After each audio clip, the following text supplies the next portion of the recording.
Hello friends, नमस्कार friends. आज से हमारा क्लास 10th का यहाँ पर देखिए हिस्ट्री का भी बैच शुरू हो चुका है।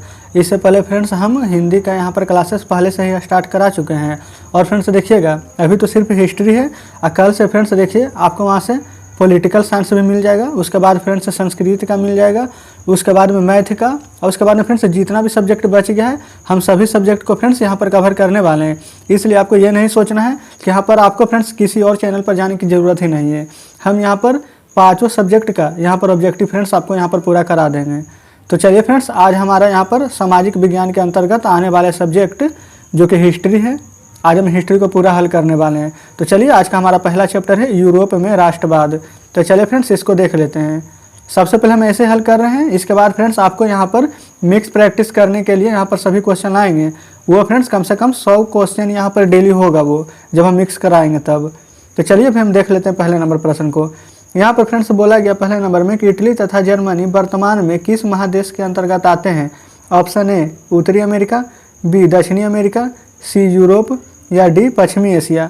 तो फ्रेंड्स इसका बिल्कुल सही जवाब हो जाएगा ऑप्शन नंबर सी यूरोप। चलिए आते हैं नेक्स्ट प्रश्न पर। तो ये देख लीजिए, दूसरा नंबर प्रश्न भी आपके सामने है। तो फ्रेंड्स दूसरे नंबर प्रश्न में बोला गया है कि फ्रांस में किस शासन वंश की पुनर्स्थापना वियना कांग्रेस द्वारा की गई थी। तो ऑप्शन देख लीजिए, option A Habsburg, option B आलिया वंश, सी बूब वंश या फिर डी जारशाही। तो फ्रेंड्स इसका बिल्कुल सही जवाब हो जाएगा ऑप्शन नंबर सी बूब वंश। तो चलिए आते हैं नेक्स्ट प्रश्न पर। तो ये देख लीजिए, तीसरा नंबर प्रश्न आपके सामने है। इसमें बोला गया है कि मेजनी का संबंध किस संगठन से था। ऑप्शन ए लाल सेना, option B Carbonari, option C Filiki Hetairia या ऑप्शन डी डायट। तो फ्रेंड्स इसका बिल्कुल सही जवाब हो जाएगा ऑप्शन नंबर बी कार्बोनरी। इस प्रकार से फ्रेंड्स हम 3 प्रश्न हल कर चुके हैं। चलिए आते हैं नेक्स्ट प्रश्न पर। तो ये देखिए, 4th नंबर प्रश्न भी आपके सामने है। 4th नंबर में बोला गया है कि इटली एवं जर्मनी के एकीकरण के विरुद्ध निम्न में कौन था। Option A England, option B रूस, ऑप्शन सी ऑस्ट्रिया या ऑप्शन डी प्रसा। तो फ्रेंड्स इसका बिल्कुल सही जवाब हो जाएगा ऑप्शन नंबर सी ऑस्ट्रिया। यहाँ पर फ्रेंड्स देखिएगा, ये भी प्रश्न कब पूछा गया है, यहाँ पर फ्रेंड्स हम सब लिखवा कर लाए हैं। इसलिए फ्रेंड्स यहाँ पर जितने भी प्रश्न हैं सभी फ्रेंड्स ये हमारा PYQ है, यानी कि फ्रेंड्स प्रीवियस ईयर में यहाँ पर पूछा गया क्वेश्चन है। तो जो जो प्रश्न यहाँ पर लाए हैं उन सभी प्रश्नों को आप देखिएगा कि आपको यहाँ पर पहले से कितना प्रश्न आया है और कितना प्रश्न आप यहाँ पर से नया सीखे हैं। यहाँ पर फ्रेंड्स हम डेली कम से कम 30 से 40 के बीच में प्रश्न लाएंगे। इससे फ्रेंड्स ज़्यादा भी हो सकता है, 50 प्रश्न भी हो सकता है, लेकिन फ्रेंड्स 30 से कम नहीं होगा। चलिए जाते हैं नेक्स्ट प्रश्न पर, 5वें नंबर। इसमें बोला गया है कि काउंटर काबूर को विक्टर इमैनुअल ने किस पद पर नियुक्त किया। ए सेनापति, बी फ्रांस में राजदूत, सी प्रधानमंत्री या फिर डी गृह मंत्री। तो फ्रेंड्स इसका बिल्कुल सही जवाब हो जाएगा ऑप्शन नंबर सी प्रधानमंत्री। चलिए आते हैं नेक्स्ट प्रश्न पर। ये देखिए, 6ठे नंबर प्रश्न आपके सामने है। इसमें बोला गया है कि गैरी वार्डली पेशे से क्या था। ए सिपाही, बी किसान, सी जमींदार या फिर डी नाविक। तो फ्रेंड्स इसका बिल्कुल सही जवाब हो जाएगा ऑप्शन नंबर डी नाविक। चलिए आते हैं नेक्स्ट प्रश्न पर। तो देख लीजिए, 7वें नंबर प्रश्न आपके सामने है। इसमें बोला गया है कि जर्मन राइन राज्य का निर्माण किसने किया था। ऑप्शन ए लुई 18वां, ऑप्शन बी नेपोलियन बोनापार्ट या फिर सी नेपोलियन थर्ड या फिर डी बिस्मार्क। तो फ्रेंड्स इसका बिल्कुल सही जवाब हो जाएगा option number B Napoleon Bonaparte. तो चलिए फ्रेंड्स आते हैं नेक्स्ट प्रश्न पर। 8वें नंबर प्रश्न आपके सामने है। इसमें बोला गया है कि जाल बेरिन कैसी संस्था थी। ए क्रांतिकारियों की, बी व्यापारियों की, सी विद्वानों की या फिर डी पादरी एवं सामंतों की।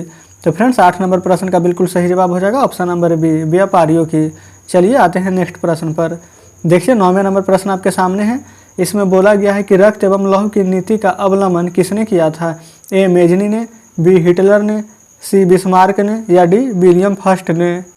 तो फ्रेंड्स इसका बिल्कुल सही जवाब हो जाएगा ऑप्शन नंबर सी बिस्मार्क ने। चलिए आते हैं नेक्स्ट प्रश्न पर।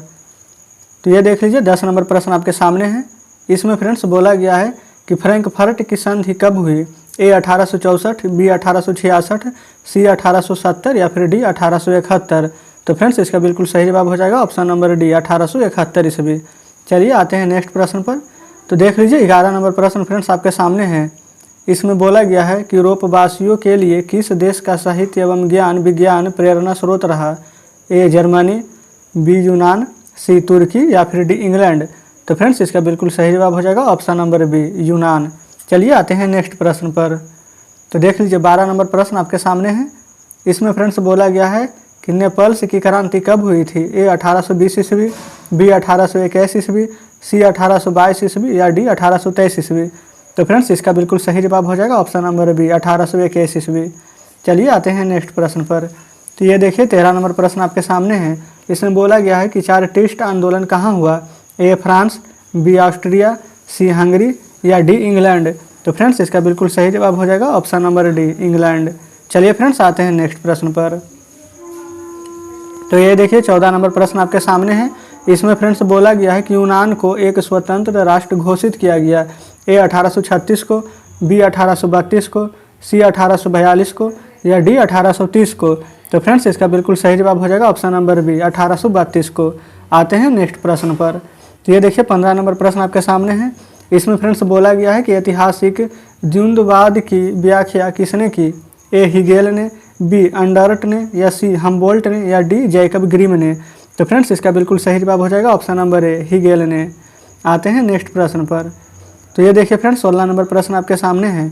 इसमें बोला गया है कि एड्रियानोपुल की संधि कब हुई? ए 1828 ईस्वी, बी 1829, सी 1830 या डी 1931। तो फ्रेंड्स इसका बिल्कुल सही जवाब हो जाएगा ऑप्शन नंबर बी 1829 ईस्वी।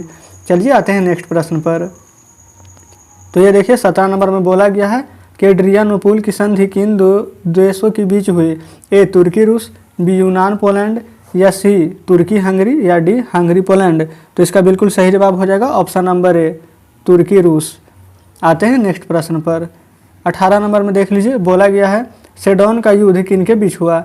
ए ऑस्ट्रिया और प्रसा, बी ब्रिटेन और फ्रांस या सी फ्रांस और प्रसा या फिर डी प्रसा एवं रूस। तो इसका बिल्कुल सही जवाब हो जाएगा ऑप्शन नंबर सी फ्रांस और प्रसा। चलिए आते हैं नेक्स्ट प्रश्न पर। तो ये देखिए 19 नंबर प्रश्न आपके सामने है। इसमें बोला गया है कि किस देश का हंगरी पर पूर्ण आधिपत्य था? A France, B Austria, C Britain या फिर डी तुर्की। तो फ्रेंड्स इसका बिल्कुल सही जवाब हो जाएगा ऑप्शन नंबर बी ऑस्ट्रिया। चलिए आते हैं नेक्स्ट प्रश्न पर। देख लीजिए 20 नंबर प्रश्न में बोला गया है कि पोलैंड के विद्रोह को किसने कुचल दिया? ए रूस, बी ब्रिटेन, सी ऑस्ट्रिया या फिर डी फ्रांस। तो इसका बिल्कुल सही जवाब हो जाएगा ऑप्शन नंबर ए रूस। अभी तक फ्रेंड्स हमने यहाँ पर 20 प्रश्न किए हैं, तो आप अपना स्कोर बीच बीच में बताते रहेगा कि 20 में कितना सही है। अभी फ्रेंड्स इसमें बहुत सारे प्रश्न हम यहाँ पर लिए हुए हैं। तो चलिए आते हैं नेक्स्ट प्रश्न पर। तो देखिए 21 नंबर में यहाँ पर बोला गया है कि सन 1870 में फ्रांस और प्रसा के बीच युद्ध कहाँ हुआ था? ए सेडोन, बी सेडेवा, सी साइडान या फिर डी फ्रैंकफर्ट। तो फ्रेंड्स इसका बिल्कुल सही जवाब हो जाएगा ऑप्शन नंबर ए सेडोन। यहाँ पर फ्रेंड्स और एक बात और कहना चाह रहे हैं कि यहाँ पर देख लीजिए जितना भी प्रश्न हम लाते हैं सभी हमारा P/Q है। अगर जो भी प्रश्न आपको यहाँ पर याद ना रहे तो उसको कॉपी में ज़रूर से लिख लीजिएगा। और फ्रेंड्स आप सोच रहे होंगे कि हम इतना फास्ट क्यों पढ़ा रहे हैं, क्योंकि फ्रेंड्स देख लीजिए अभी हम यहाँ पर फास्ट पढ़ा रहे हैं ताकि हम यहाँ पर वीडियो 10 से 15 मिनट के बीच में ही चाहते हैं कि बन जाए। इसलिए फ्रेंड्स हम फास्ट पढ़ा रहे हैं ताकि आपको लास्ट टाइम में जब भी एग्जाम हॉल में जाइएगा तो आपको कितना समय मिलेगा, लास्ट में बस 5 मिनट में 10 मिनट के वीडियो को 2x पर देख लीजिएगा। तो फ्रेंड्स आप 5 मिनट में देख सकते हैं। तो इस प्रकार से आपका यहाँ पर रिवीजन हो जाएगा, इसलिए हम फास्ट पढ़ा रहे हैं। चलिए अभी आते हैं फिलहाल 22 नंबर प्रश्न पर। देख लीजिए 22 नंबर में बोला गया कि किस युद्ध के बाद जर्मनी का एकीकरण पूरा हुआ? ए क्रीमिया के युद्ध, बी सेडेवा का युद्ध या फिर सी प्रसा डेनमार्क युद्ध या फिर डी सेडोन का युद्ध। तो इसका फ्रेंड्स बिल्कुल सही जवाब हो जाएगा ऑप्शन नंबर डी सेडोन का युद्ध। चलिए आते हैं नेक्स्ट प्रश्न पर। तो देखिए 23 नंबर में बोला गया है कि यंग यूरोप का संस्थापक कौन था? ए मेजनी, बी विक्टर इमैनुअल या फिर यहाँ पर देखिए फ्रेंड्स यहाँ हमारे यहाँ पर सी दिया गया है, यहाँ पर बी दिया गया है नीचे गैरिबाल्डी और डी दिया गया है मुसोलिनी। तो इसका फ्रेंड्स बिल्कुल सही जवाब हो जाएगा ऑप्शन नंबर ए मेजनी। चलिए आते हैं नेक्स्ट प्रश्न पर। तो ये देखिए 24 नंबर प्रश्न आपके सामने है। इसमें बोला गया है कि यूरोप का मरीज किसे कहा जाता था? ए तुर्की, बी इटली, सी इंग्लैंड या डी फ्रांस। तो फ्रेंड्स इसका बिल्कुल सही जवाब हो जाएगा ऑप्शन नंबर ए तुर्की। आते हैं फ्रेंड्स नेक्स्ट प्रश्न पर। देख लीजिए 25 नंबर में यहाँ पर बोला गया है कि वियना कांग्रेस कब हुआ था? ए 1815 ईस्वी, बी 1818 ईस्वी या सी 1820 ईस्वी या डी 1848 ईस्वी। तो फ्रेंड्स इसका बिल्कुल सही जवाब हो जाएगा ऑप्शन नंबर ए 1815 ईस्वी। चलिए आते हैं नेक्स्ट प्रश्न पर। 26 नंबर में देखिए बोला है कि जर्मनी के एकीकरण का प्रमुख वास्तुकार कौन था? ए मेजनी, बी गैरिबाल्डी, सी लेनिन या फिर डी बिस्मार्क। तो इसका बिल्कुल सही जवाब हो जाएगा ऑप्शन नंबर डी बिस्मार्क। चलिए फ्रेंड्स आते हैं नेक्स्ट प्रश्न पर। तो 27 नंबर में यहाँ पर बोला गया है कि इटली के एकीकरण में निम्न में से किसका संबंध नहीं है? ए बिस्मार्क, बी मेजनी, सी काबूर या फिर डी गैरीबाल्डी। तो फ्रेंड्स इसका बिल्कुल सही जवाब हो जाएगा ऑप्शन नंबर ए बिस्मार्क। चलिए आते हैं नेक्स्ट प्रश्न पर। देख लीजिए 28 नंबर प्रश्न भी आपके सामने है। इसमें बोला गया है कि 1830 की क्रांति के बाद फ्रांस में किस प्रकार का शासन स्थापित हुआ? ऑप्शन ए संघीय शासन व्यवस्था, ऑप्शन बी संवैधानिक राजतंत्र या ऑप्शन सी गणराज्य या ऑप्शन डी अधिनायकवाद। तो फ्रेंड्स इसका बिल्कुल सही जवाब हो जाएगा ऑप्शन नंबर बी संवैधानिक राजतंत्र। चलिए आते हैं नेक्स्ट प्रश्न पर। तो देख लीजिए 29 नंबर प्रश्न आपके सामने है। इसमें बोला गया कि जर्मनी के एकीकरण के लिए कौन उत्तरदायी था? ए काउंटर काबूर, बी बिस्मार्क, सी गैरीबाल्डी या फिर डी मेजनी। तो फ्रेंड्स इसका बिल्कुल सही जवाब हो जाएगा ऑप्शन नंबर बी बिस्मार्क। चलिए आते हैं नेक्स्ट प्रश्न पर। यह देखिए 30 नंबर प्रश्न भी आपके सामने है। 30 नंबर में बोला गया है कि 1871 में कौन सी संधि हुई थी? ए फ्रैंकफर्ट की संधि, बी पेरिस की संधि या सी वियना कांग्रेस की संधि या फिर डी इनमें से कोई नहीं। तो फ्रेंड्स इसका बिल्कुल सही जवाब हो जाएगा ऑप्शन नंबर ए फ्रैंकफर्ट की संधि। चलिए आते हैं नेक्स्ट प्रश्न पर। तो देख लीजिए 31 नंबर प्रश्न भी आपके सामने है। इसमें बोला गया है कि इटली के एकीकरण में निम्न में से किसने योगदान किया था? ए मेजनी, बी गैरीबाल्डी, सी काउंटर काबूर या फिर डी इनमें से सभी। तो फ्रेंड्स इसका बिल्कुल सही जवाब हो जाएगा ऑप्शन नंबर डी इनमें से सभी। चलिए आते हैं नेक्स्ट प्रश्न पर। तो ये देखिए 32 नंबर प्रश्न भी फ्रेंड्स आपके सामने है। तो देखिए 32 नंबर में बोला गया था कि रॉबर्ट ओवन कहाँ का निवासी था? A France, B Austria, C Britain या डी जर्मनी। तो फ्रेंड्स इसका बिल्कुल सही जवाब हो जाएगा ऑप्शन नंबर सी ब्रिटेन। तो फ्रेंड्स देखिए आज हम यहाँ पर टोटल 32 प्रश्न लाए थे और आप हमें कमेंट में बताइएगा कि आपका 32 में से 32 स्कोर रहा या फिर इससे कम रहा। तो फ्रेंड्स इसमें अभी के अनुसार फ्रेंड्स कम से कम आपका यहाँ पर 25 प्लस सही होना चाहिए। अगर आपका स्कोर 25 प्लस है तो बढ़िया है, लेकिन फ्रेंड्स अगर आपका 20 है तो अभी भी एवरेज है, लेकिन आपको यहाँ पर और भी मेहनत करने की ज़रूरत है।